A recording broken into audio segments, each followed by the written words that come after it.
E aí, buenas? O papo de hoje é sobre avistamento de OVNIs, e aí a gente vê esses objetos voadores não identificados desafiando a lei da física com movimentos que a tecnologia humana teoricamente não deveria ser capaz de fazer, com luzes peculiares, com formatos peculiares, formato de disco, formato de bola, formato de não sei o que. Isso pode ser tecnologia humana? Sobre esses avistamentos mais impressionantes eu deixo uma pergunta. A tecnologia humana não consegue fazer o que esses objetos voadores fazem? Ou é a tecnologia humana que a gente conhece que não consegue fazer? E tu pode estar achando que é uma pataquada o que eu tô falando, especialmente se tu é mais convicto em relação à vida alienígena transitando pela Terra, mas fica até o final do vídeo que, no mínimo, tu vai sair com bastante assunto pra conversar depois daqui, e talvez tu saia com uma pulga atrás da orelha que não tinha antes. Pode ser que eu tô sendo pretencioso, pode ser que tu entenda que eu tô completamente errado, mas tudo bem, aí comenta aí, a gente conversa, eu respondo tudo. Eu tô dizendo que alienígenas não existem? Não estou dizendo isso, mas eu quero trazer uma outra proposta hoje. Muitos acreditam que os grandes governos sabem da existência de alienígenas e têm tentado ocultar isso do grande público, mas e se, na verdade, for interessante para esses grandes governos que as pessoas continuem acreditando em alienígenas, falando em alienígenas, especulando sobre alienígenas, para que tecnologias que fazem parte do arcabouço desses governos não venham à tona? E se a grande parada não for evitar a exposição do conhecimento sobre vida alienígena, mas manter conhecimento humano oculto? Conspiração poderia ser essa também? Vai que? Vem com a gente nessa cauda de cometa.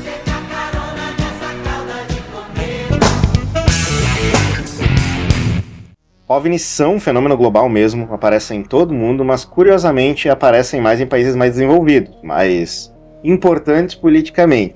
O termo nem é OVNI, eu estou usando OVNI aqui, mudou para UAP, na verdade não mudou, mudou nos Estados Unidos, que era UFO, que é basicamente OVNI, OVNI é quase uma tradução literal, né, de UFO, que é um objeto voador não identificado. E UFO, nos Estados Unidos, virou UAP, que é fenômeno voador não identificado, eu acho. Quase isso, fenômeno aéreo não identificado. No Brasil, o termo oficial continua sendo OVNI, tá bom? E OVNI é muito mais maneiro também, então é o termo que eu vou continuar usando aqui ao longo do vídeo.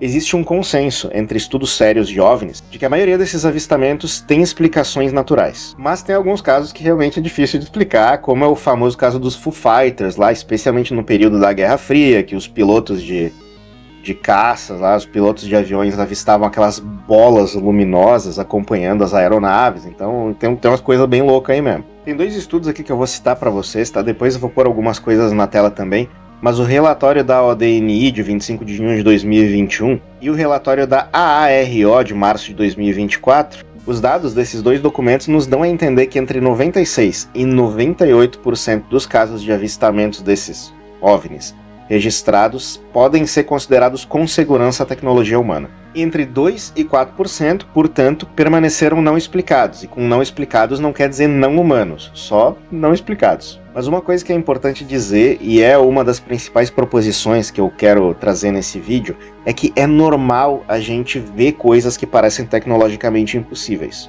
Porque talvez nenhuma dessas coisas aí sejam realmente tecnologicamente impossíveis, né? Tem aquela coisa de que talvez um dia a tecnologia avance tanto que ela se torne indistinguível de magia. Mas a questão é que é perfeitamente compreensível, tem toda a lógica do mundo existirem coisas andando por aí que a gente acha que são impossíveis de serem feitas, e que são feitas por pessoas. Isso tem uma explicação completamente aceitável, ao menos na minha opinião. Não tem nada de teoria da conspiração aqui. Os governos simplesmente não podem sair divulgando tudo que eles têm a capacidade de fazer, tudo que eles conseguem fazer tecnologicamente, porque simplesmente daí eles perdem a exclusividade da vanguarda tecnológica e toda a vantagem que eles conseguem ter com isso.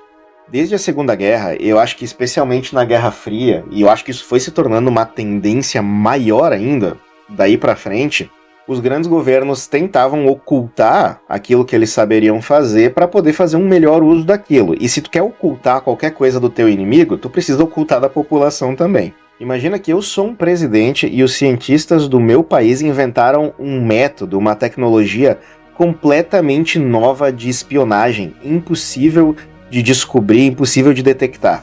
E eu tenho rivalidades no mundo em que eu estou. Podem ser inimigos de guerra ou podem ser rivalidades econômicas, políticas, tanto faz.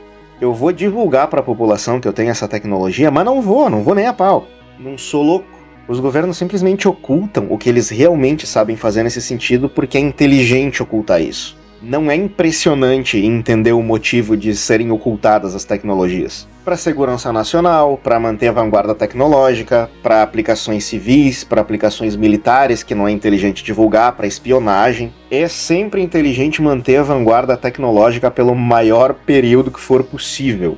Isso não é só especulação minha, isso é história, tem exemplos que a gente consegue conhecer disso, e eu vou trazer eles para vocês daqui a pouco. Mas pensar sobre isso me levou a comparar essa questão da tecnologia com o efeito Bannister, ou o efeito da barreira quebrada, que eu não sei se vocês já ouviram falar, mas a ideia é a seguinte. Eu vou explicar primeiro o que é o efeito Bannister e por que ele tem esse nome, e depois eu vou fazer a relação que eu queria fazer com a tecnologia. Por muito tempo se acreditou que era impossível um ser humano correr 1 milha em menos de 4 minutos, e que o coração humano nem tinha capacidade para isso, o corpo humano não era feito para isso. Na prática, muitos médicos diziam inclusive que o coração humano explodiria se fosse levado a esse extremo. Aí o que aconteceu? Um carinha chamado Roger Bannister, lá em 1954, que foi ele que batizou esse efeito aí, bateu essa meta e fez essa coisa impossível.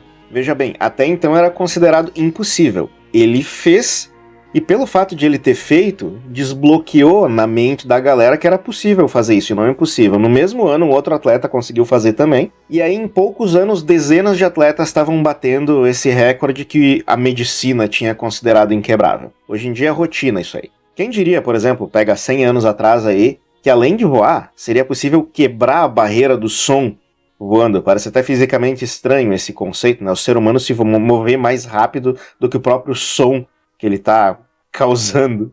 Hoje em dia, quebrar a barreira do som é quarta-feira. Então, quando se descobre que algo impressionante é possível de ser feito, agora vale o esforço. Mais gente vai tentar fazer porque sabe que dá pra chegar ali. Logo, se eu tivesse feito aquela tecnologia de espionagem indetectável, insondável, eu provavelmente, como um chefe de Estado, ia ficar quieto. E isso nos leva a um conceito muito importante que é o do gap tecnológico. É um conceito real, não é teoria da conspiração, e eu vou dar exemplos práticos como eu falei. O gap é aquela diferença que existe entre a tecnologia que os governos conhecem, que os militares conhecem, e aquela que a grande população conhece. Isso é estatístico, gente. A tecnologia que as populações conhecem não é a mesma que existe. Não é a mesma que os governos, os militares, os serviços secretos conhecem. Vamos buscar exemplos práticos. Conforme eu for vendo, eu mostro para vocês aqui na tela também. O nosso primeiro exemplo é esse bichinho aqui, o Lockheed U-2.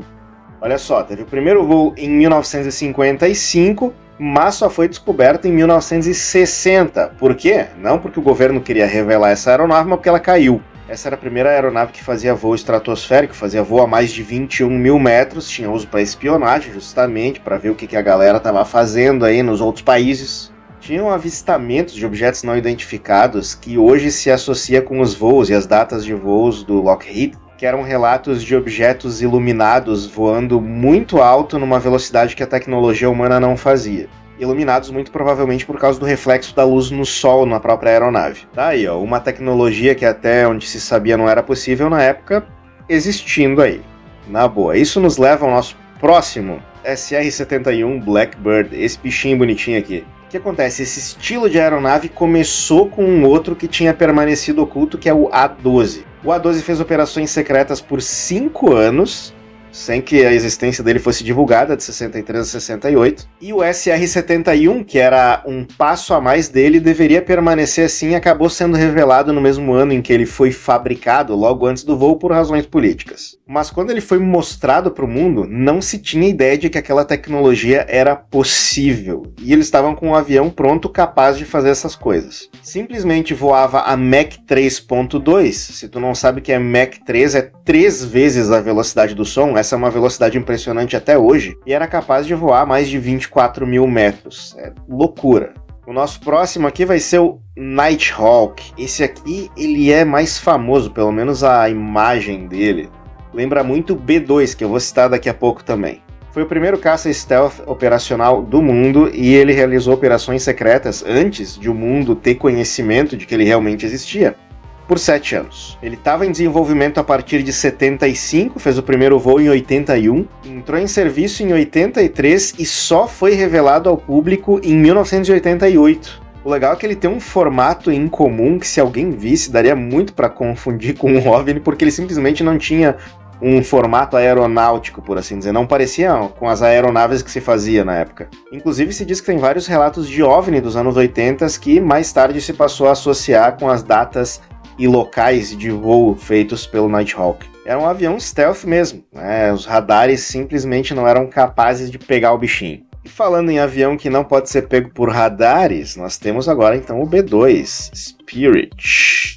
Esse bonitão aqui que ficou famoso porque o B-2 foi utilizado naquele encontro que nós tivemos aí entre o Trump e o Putin, agora em 2025. O projeto dele estava sendo feito já nos anos 70, começou a ser executado nos anos 80, um formato todo peculiar, impossível de ser pego por radares também, e tem alguns avistamentos de OVNIs triangulares que depois se associou a essa aeronave também.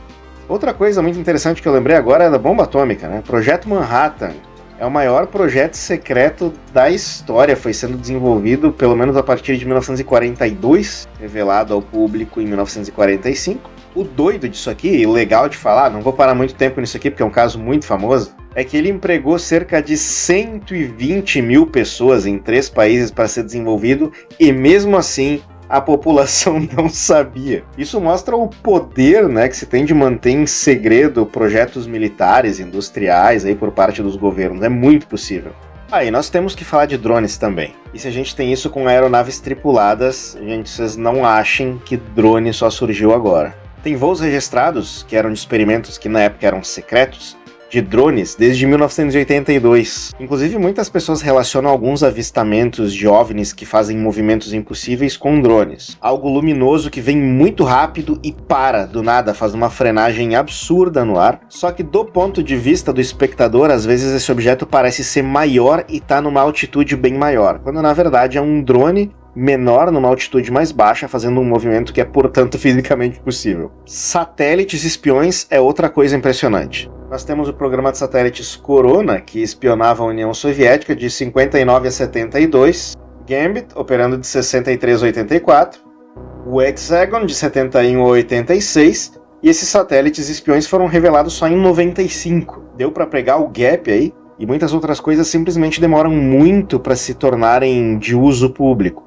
O GPS já era usado militarmente nos anos 80, mas o público só passa a usar isso a partir de 95. Internet, 69, o público começa a usar só nos anos 90.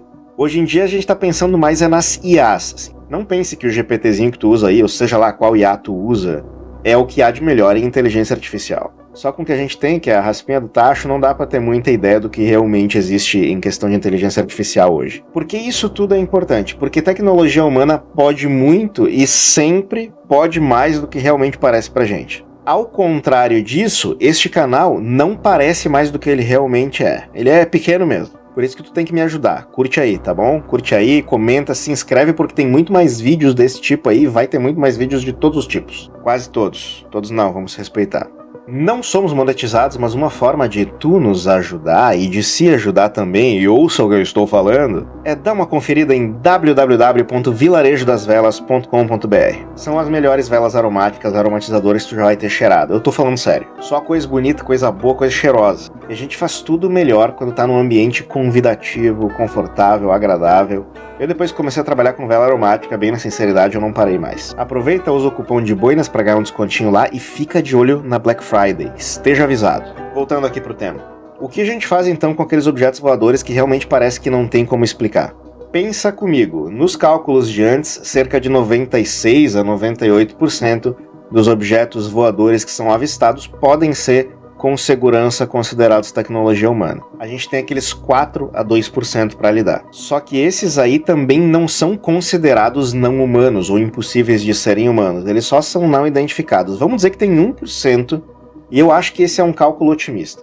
1% das coisas voadoras avistadas pela humanidade aí, que realmente fica muito difícil de entender, de associar com a tecnologia humana que a gente consegue conceber ou conhece. Nós temos duas formas de encarar esses OVNIs. Todas as máquinas voadoras que nós conhecemos, tá? Das que nós conhecemos, eu tô falando, 100% delas são tecnologia humana. Isso quer dizer que a única criatura que a gente sabe que consegue fazer coisas artificiais voadoras é o ser humano.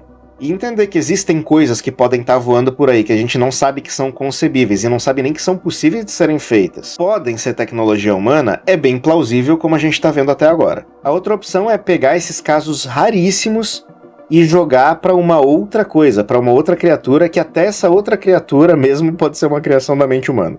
Eu, particularmente, acho muito mais plausível que uma coisa voadora inexplicável tenha origem na única coisa que é capaz de produzir máquinas voadoras que a gente conhece e tem notícia, que é o ser humano. Que constrói, inclusive, coisas que permanecem inexplicáveis para a grande população por bastante tempo, às vezes. Mas eu preciso reforçar que tem algumas coisas que são bem difíceis de explicar mesmo assim. Tão difíceis que, às vezes, as pessoas relacionam esses avistamentos de OVNIs, mesmo esses Foo Fighters que a gente falou lá no início, com questões espirituais, porque chegam a parecer quase mágicas. Os próprios Foo Fighters, que são aquelas bolas luminosas que acompanharam as aeronaves, têm a ver com muitos avistamentos espirituais que a gente ouve falar ali no interior, de orbes luminosas, fogo-fato, essa coisa toda. Eu não sei se tu acredita nesse tipo de coisa, mas muita gente associa OVNIs a seres espirituais e não a carinhas biológicos de exoplanetas distantes aí. Sobre isso, pega esse vídeo aqui do lado, que eu falei disso, e de várias outras possibilidades sobre aliens também. O que tu acha dessa possibilidade? E sobre esses OVNIs inexplicáveis, o que tu acha de associar eles com a tecnologia humana?